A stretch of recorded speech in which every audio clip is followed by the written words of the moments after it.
Madam Speaker. I rise in strong opposition to this Republican joint resolution, a resolution taken straight from Trump's Project 2025 playbook.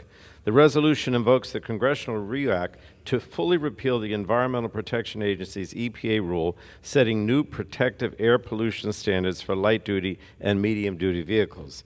Now, this resolution is yet another Republican effort to attack the Clean Air Act and roll back common-sense air pollution protections. It puts the profits of corporate polluters over the health and safety of the American people.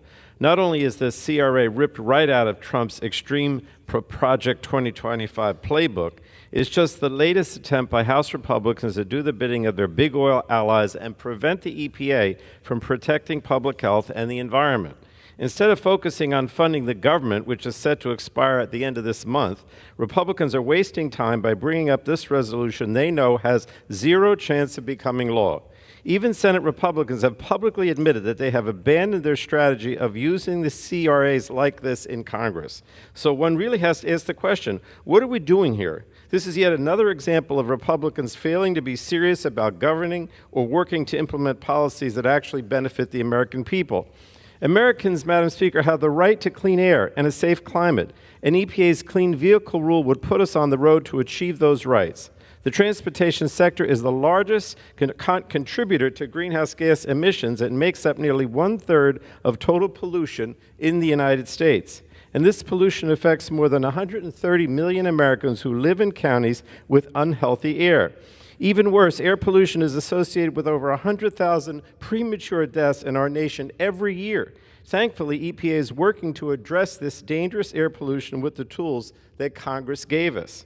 Now, EPA's clean vehicle standards will avoid 7.2 billion metric tons of carbon dioxide between 2027 and 2055. That's equivalent to 4 times the emissions from the entire transportation sector in 2021. This incredible air pollution reduction will result in tangible benefits for Americans across the country. The rule is projected to yield approximately $100 billion in net benefits each year. Clean vehicle standards are also a win for consumers and our economy, Madam Speaker. EPA projects U.S. auto manufacturing employment growth of up to 188,000 jobs in 2032, thanks to this rule.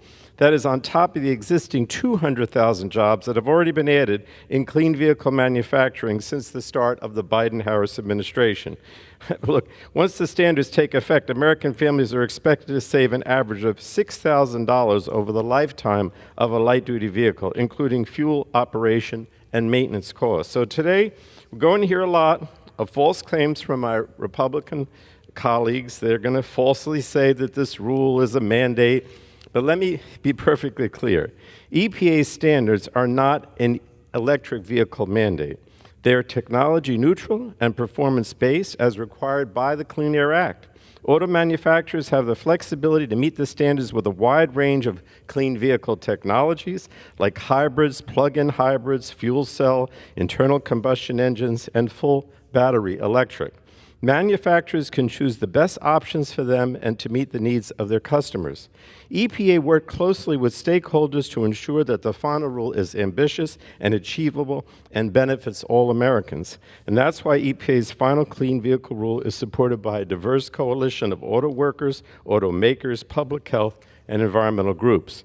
Now, the Biden-Harris administration's rule accelerates the adoption of cleaner vehicle technologies that will offer expanded, better choices for consumers, lower costs, and make sure that the United States dominates the next century's worth of clean technology. This Republican resolution reverses course, putting all of this at risk and replacing it with nothing.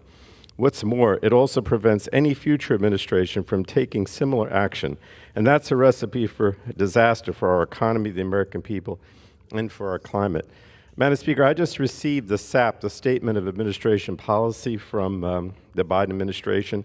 I'm not going to read it all, but I just want to read the last part of it where it says, this rule is supported by U.S. automakers and auto workers and would jeopardize development, and that repealing it would jeopardize development in a critical technology sector, ceding the electric vehicle and battery future to global competitors like China. I hear all the time my colleagues on the other side talking about communist China, talking about Beijing and how we, are not keeping up with them. Well, you will be doing exactly the opposite with this repeal of the rule. You will give China, communist China, the competitive edge. And with that, I urge all of my colleagues to vote no on HJ Res 136, and I reserve the balance of my time.